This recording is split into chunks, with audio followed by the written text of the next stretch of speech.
Motion of object under the influence of gravitational force of the earth. तो इसका क्या मतलब है कि जो हमारा मोशन करता है कोई भी ऑब्जेक्ट इन्फ्लुएंस किसी ग्रेविटेशनल फोर्स के इन्फ्लुएंस में कैसे हमारा कोई भी ऑब्जेक्ट मोशन कर रहा है, तो एक्सीलरेशन जो होता है हमारा क्या होता है, does not depend upon the mass of object. कोई भी जो हमारा मास ऑफ ऑब्जेक्ट है उसके ऊपर हमारा नहीं डिपेंड करता है, किसके इन्फ्लुएंस में, जब हमारा ग्रेविटेशनल फोर्स लग रहा हो। ठीक है, इन केस ऑफ हमारा ग्रेविटेशनल फोर्स लगेगा तब मास ऑफ ऑब्जेक्ट पे डिपेंड नहीं करता है। कांस्टेंट नियर दी अर्थ, हमारा जो जी की जो वैल्यू हमने निकाली थी वो कांस्टेंट होती कहाँ होती है, हमारी नियर दी अर्थ होती है। कितनी वैल्यू होती है, 9.8 मीटर पर सेकंड स्क्वायर। ठीक है, यहाँ पे हमें मोशन की 3 इक्वेशन देखने को मिलेगी, v equal to u plus a t, s equal to u t plus 1/2 a t square, और v स्क्वायर इक्वल टू में यू स्क्वायर प्लस में 2s। ये 3 इक्वेशन मोशन की हमने पढ़ रखी है। लास्ट जो हमने देखा था एग्जाम्पल सॉल्व करने के लिए दिया गया था। ठीक है, आई होप आप लोगों ने सॉल्व भी कर लिया होगा इसको अच्छे से। एनसीईआरटी का एक एग्जाम्पल हमने यहाँ से लिया था बुक से।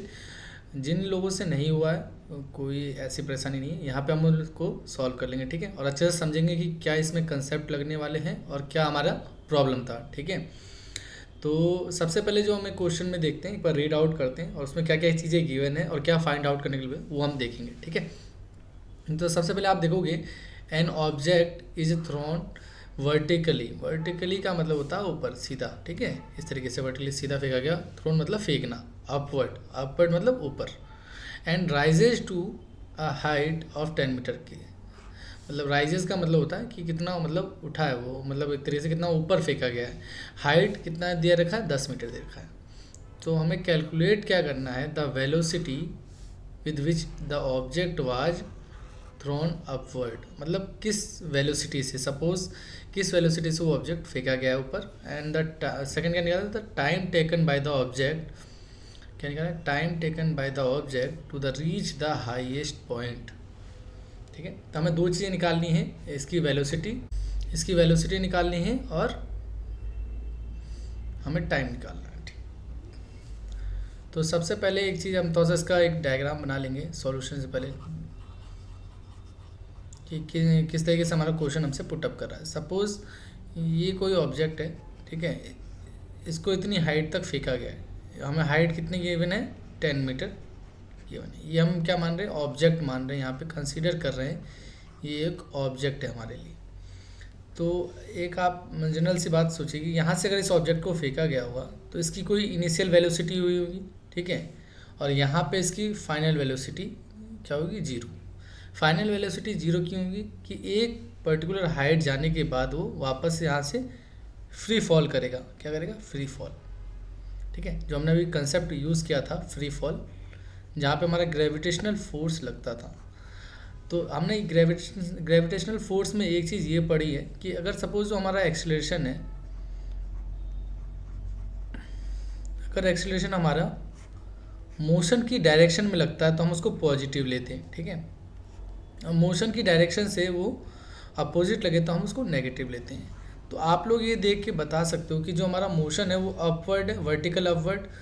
आप यहाँ देख के बता सकते हो कि जो मोशन है हमारा अपवर्ड हो रहा है, लेकिन जो एक्सीलरेशन है वो तो हमारा डाउनवर्ड लगेगा, क्योंकि ग्रेविटेशनल फोर्स तो डाउनवर्ड काम करती है। तो ठीक है, तो ये जो हमारा एक्सीलरेशन है वो हमारा नेगेटिव काउंटर करेगा। ठीक है, तो ये चीज़ें समझ आई। अभी हम अब यहाँ पे हम बात करें, सबसे पहले हमें हाइट गिवन है 10 मीटर।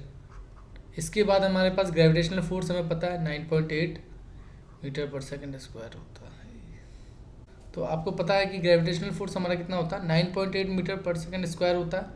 ठीक है, ये चीज़ हमें क्लियर है कि 9.8 मीटर पर सेकंड स्क्वायर होता है। लेकिन ये हमारा डाउनवर्ड काम कर रहा है, अपोज कर रहा है मोशन को। तो हम यहाँ पे ग्रेविटी की जगह हम एक्सीलरेशन का यूज़ करेंगे और माइनस में 9.8 मीटर पर सेकंड स्क्वायर यूज़ करेंगे। ठीक है, तो यहाँ पे आपको इनिशियल वेलोसिटी नहीं पता है और आपको फाइनल वेलोसिटी नोन है। ठीक है, फाइनल वेलोसिटी आपको क्या है, पता है। तो हमारी फाइनल वेलोसिटी जो होगी वो 0 होगी। क्यों, क्योंकि ये किसी एक पॉइंट पे जाके स्टॉप हो जाएगा। तो हम यहाँ पे फाइनल वेलोसिटी का हमें पता था कि 0 होगी। ठीक है, तो आपने मोशन की कुछ इक्वेशन पढ़ी थी, 3 इक्वेशन, उसी इक्वेशन का यूज़ करके हम यहाँ पे इसको सॉल्व करेंगे। ठीक है, हमारे पास जो थर्ड इक्वेशन थी हमने पढ़ा था v स्क्वायर माइनस में यू स्क्वायर इक्वल टू में 2as। इसमें जनरली आप देखोगे क्या कि हमें यहाँ पे जो निकालनी है वो इनिशियल वेलोसिटी को काउंटर करना है, ठीक है, इसको निकालना है। तो हमारे पास जो गिवन है, क्या क्या वैल्यू गिवन है, हमारे पास v फाइनल वेलोसिटी पता है, हमें एक्सेलरेशन पता है और डिस्प्लेसमेंट पता है, ठीक है। डिस्प्लेसमेंट जो है वो हमारे हाइट के टर्म में दे रखा है, ये इसको हम डिस्प्लेसमेंट भी बता सकते हैं एक तरीके से, ठीक है। तो ये सारी चीज़ें गिवन है, तो हमें बस इनिशियल वेलोसिटी को निकालना है। इस वजह से हम ये मोशन की थर्ड वाली को यूज़ भी करते हैं। तो यू स्क्वायर को एक एंड पे रखते हैं, ठीक है। उसके बाद हम यहाँ पे 2as माइनस में v स्क्वायर इसको काउंटर करते हैं, ठीक है। हमारा ये तो जीरो हो जाएगा, क्यों? क्योंकि v की वैल्यू जीरो तो ये जीरो काउंटर हो जाता है। 2a 9 की a की वैल्यू कितनी है हमारे पास, माइनस में 9.8, क्योंकि नेगेटिव कर रहा है, एक्चुअली हमारे मोशन को अपोज कर रहा था, इसलिए हमने माइनस में लिया है। और इसके बाद हमारे पास डिस्प्लेसमेंट कितना निकल गया था, 10, ठीक है। आप इसको मल्टीप्लाई करके करोगे तो आपकी जो वैल्यू निकल के आएगी वो माइनस में 196 आएगी, और हमारा माइनस यू स्क्वायर इस एंड पे चल रहा, तो यहाँ माइनस से माइनस कैंसिल आउट हो जाएगा। और u की जो वैल्यू हम निकालेंगे अंडर रूट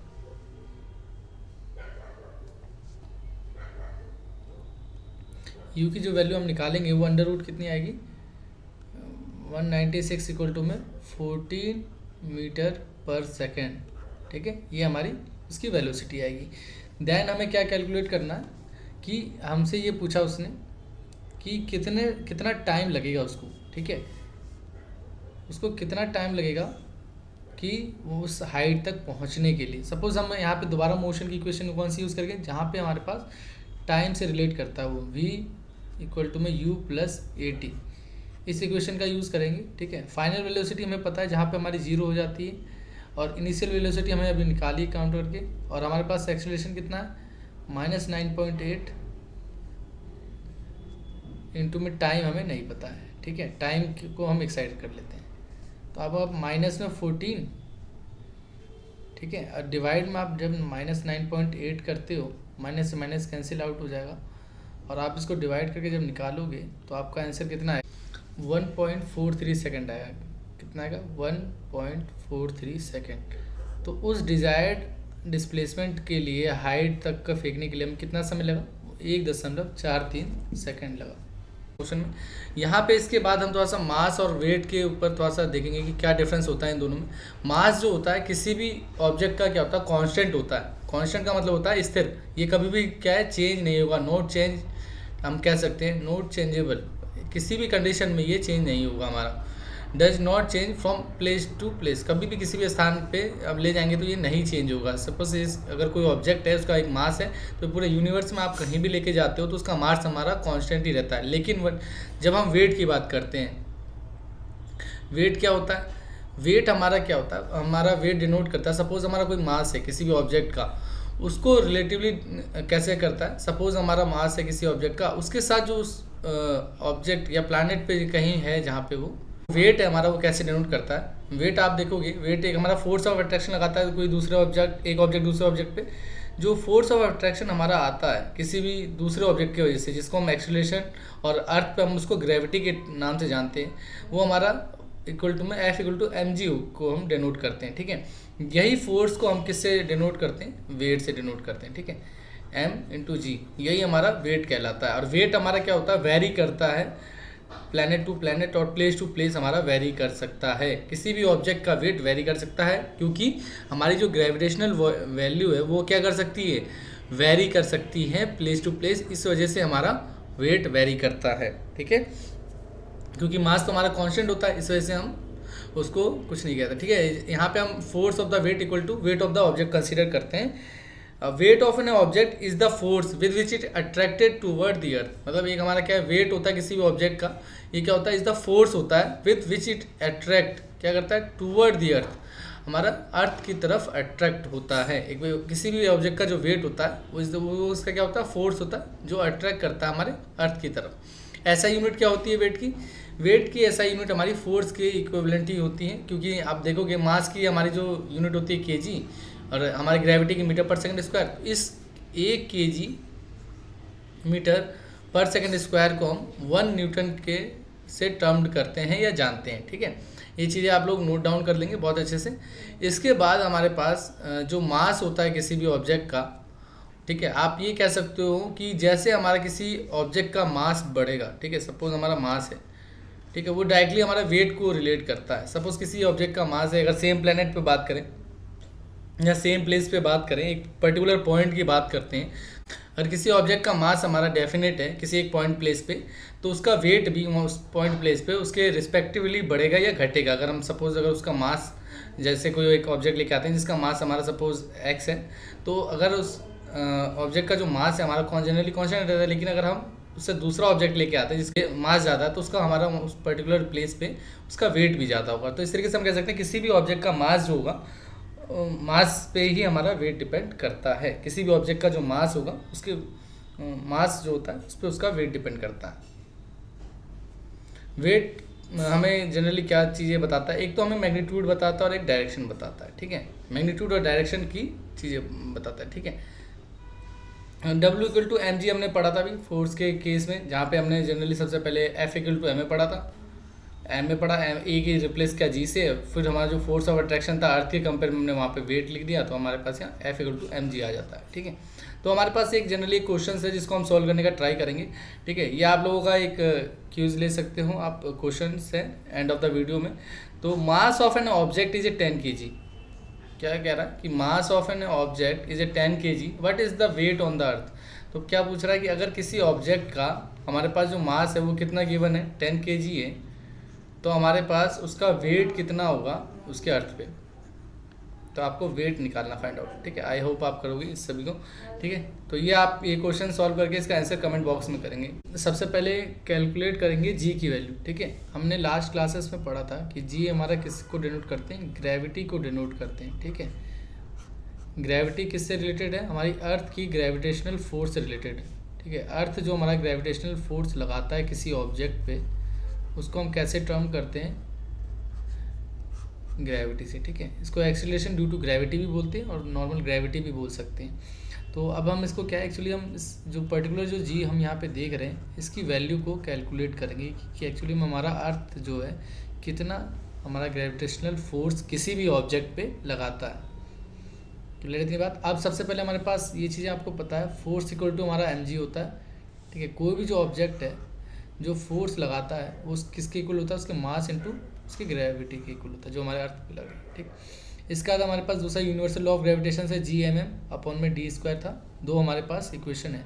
इन दोनों को जब हम कंबाइन करते हैं तो आप देखोगे क्या कि जो किसी भी ऑब्जेक्ट का जो मास होगा वो तो उसके लिए सेम ही होगा, ठीक है। तो मास कांस्टेंट होता है, ये चीज़ हमें पता है कि मास हमारा कांस्टेंट होता है। तो मास हमारा इक्वल है, या अभी हम मास इक्वल की बात कर लेते हैं, ठीक है। दोनों ऑब्जेक्ट का मास सेम है क्योंकि दोनों ही कंडीशन में हमारे ऑब्जेक्ट हमने सेम रखे, तो मास कैंसिल आउट हो जाता है। यहाँ पे हमारा जी क्या है, ये हमारा ग्रेविटेशनल कांस्टेंट है, क्या है, ग्रेविटेशनल कांस्टेंट को शो करता है। जो हमने कांस्टेंट प्रोपोर्शनलिटी निकाला था वहीं से हमारी ग्रेविटेशनल कांस्टेंट की वैल्यू आती है। डी हमारा किसको दिखा रहा है, डिस्टेंस को शो कर रहा है, ठीक है। रैम हमारा मास ऑफ अर्थ को शो कर रहा है। तो हम यहाँ पे अगर सबकी वैल्यू पुट कर दें तो हम क्या निकाल सकते हैं, यहाँ पे प्रॉपर्ली हम जी की वैल्यू फाइंड आउट कर सकते हैं, ठीक है। तो अगर एक्चुअली यहाँ पे हम क्या एक कंसीडर और करने वाले हैं कि लेट डिस्टेंस जो है वो हमारा क्या होगा, अर्थ की रेडियस के इक्वल होगा, क्योंकि कोई भी जो ऑब्जेक्ट होगा वो नियर द सरफेस ही होगा, तो हम क्या मान सकते हैं वो अर्थ के रेडियस के इक्विवेलेंट होगा, ठीक है। तो रेडियस ऑफ अर्थ हम यहाँ पे डिस्टेंस का रेडियस ऑफ अर्थ करने वाले हैं, क्योंकि जो भी कोई ऑब्जेक्ट होगा वो हमारे अर्थ के सरफेस पे होगा, इसलिए हम वहाँ डी की जगह आर का यूज़ करेंगे, ठीक है। तो यहाँ पे आप तो जी की वैल्यू हम यहाँ से क्या करेंगे, फाइंड आउट करेंगे। और एक चीज़ और देखेंगे यहाँ पे कि जी की वैल्यू किस पे डिपेंड करेगी, ठीक है, ये भी देखेंगे। सबसे पहले आप जी की वैल्यू देख लेते हैं। जब हमने देखो जी की वैल्यू को रिप्लेस करा डी से, तो हमारा क्या निकल के आया, ग्रेविटेशनल की वैल्यू Gm अपॉन में r² आ गया, ठीक है। डी से रिप्लेस किया तो हमारे पास ग्रेविटेशनल कांस्टेंट की वैल्यू हमें पता है, ठीक है। हमें मास ऑफ अर्थ पता है और रेडियस ऑफ हमारी अर्थ भी हमको नोन, ठीक है। ये सारी चीज़ें हमें नाउन होने के बाद हम इस फॉर्मूले में क्या करते हैं, इसको पुट कर लेते हैं, ठीक है। जो हमने अभी निकाला था जी इक्वल टू में gravitational constant mass of earth upon में रेडियस का स्क्वायर, ठीक है। ये सारी चीज़ें हम पुट करेंगे तो देखोगे आप लोग कि ये पुट करा तो ये हमारा जो ग्रेविटेशनल की वैल्यू निकल के आएगी वो हमारी कितनी निकल के आती है, 0.9 × 10⁻⁴ एंड देन फाइनली हम इसको क्या लिखते हैं, 9.8 मीटर पर सेकेंड स्क्वायर की वैल्यू हमारी निकल के आती है, ठीक है, बेसिक कैलकुलेशन ऐसा कुछ है नहीं इसमें। तो आप जब सारी वैल्यू पुट करते हो तो वो आपको 9.8 मीटर पर सेकंड स्क्वायर निकलता है। तो इसके बाद हम लोग क्या देखेंगे, इसके बाद जो हमें देखनी है कि जी की वैल्यू डिपेंड किस चीज़ों पे करती है। आप देखोगे कि जी की वैल्यू जो है किस पे डिपेंड करेगी, कि आप यहाँ देखोगे कि जी जो है हमारा कैपिटल ग्रेविटेशनल कांस्टेंट, तो हमारा क्या है, ग्रेविटेशनल की जो वैल्यू है वो क्या है, कांस्टेंट है, तो ये तो चेंज होगी नहीं, तो इस पे डिपेंड नहीं करेगा। मास ऑफ अर्थ भी हमारा क्या है, कांस्टेंट है, इस पे भी डिपेंड नहीं करती है। तो जो हमारी ग्रेविटेशनल की वैल्यू है वो किस पे डिपेंड करती है हमारी, वो हमारी रेडियस पे डिपेंड करती है, अर्थ की रेडियस पे। ठीक है, ये कंसेप्ट है आपका, बहुत अच्छा कंसेप्ट है, इसको थोड़ा सा ध्यान भी रखिएगा कि रेडियस पे डिपेंड करती है। और ये रेडियस हमारे अर्थ के रेडियस क्या है, वेरी करती है। सपोज हमारा अर्थ जो है वो परफेक्टली स्क्वायर नहीं है, प्रॉपर एक तरीके से बोले हम कि हमारा पूरा गोला ना हो कि एलिप्टिकल शेप में, ठीक है, एलिप्टिकल बोलते हैं इसको। तो जो इसका रेडियस होता है उसका जो मैक्सिमम रेडियस कहाँ होगा, हमारा इक्वेटर पे होता है। ठीक है, इसको हम बोलते हैं इक्वेटर और इसको बोलते हैं हम पोल। तो पोल्स पे जो उनकी रेडियस होती है वो क्या होती है, कम। तो हमारा जो मैक्सिमम कह सकते हो ग्रेविटेशनल फोर्स होगा वो कहाँ पे होगा, हमारे पास पोल्स पे होगा। ठीक है, और इक्वेटर पे हमारा क्या है, रेडियस क्या है, ज़्यादा है, तो ग्रेविटी क्या होती है, कम होती है। यहाँ पे जी मैक्सिमम कह सकते हो कि ग्रेविटी मैक्सिमम होती है और यहाँ पे जी मिनिमम होती है इक्वेटर पे। ठीक है, ये कैसे होता है ये आप लोगों को यहाँ पे थोड़ा सा इक्वेशन ड्राइव करके दिखाया हुआ कि सपोज हमारी जो ग्रेविटेशनल की वैल्यू है G directly inversely proportional R square है। तो अगर हमारा रेडियस ऑफ पोल क्या है, अगर हमारा रेडियस ऑफ पोल कम है, किससे, रेडियस ऑफ इक्वेटर से, तो ग्रेविटेशनल वैल्यू जो है हमारी पोल की ये निकल के आती है और इक्वेटर की ये निकल के आएगी। तो हम इनको कंपेयर करेंगे दोनों क्वांटिटीज़ को, तो आप देखोगे कि जो ग्रेविटेशनल वैल्यू जो है पोल की ज़्यादा आएगी, किसके कंपेयर में, ग्रेविटेशनल इक्वेटर के कंपेयर में। ठीक है, तो हम देन वी से क्या कह सकते हैं हम कि जो ग्रेविटी की जो वैल्यू है, सपोज हम रेडियस ऑफ अर्थ घटाते हैं कि अगर किस सेंटर ऑफ अर्थ रेडियस की घटाएंगे तो क्या होगा, वो हमारी ग्रेविटेशनल वैल्यू बढ़ेगी।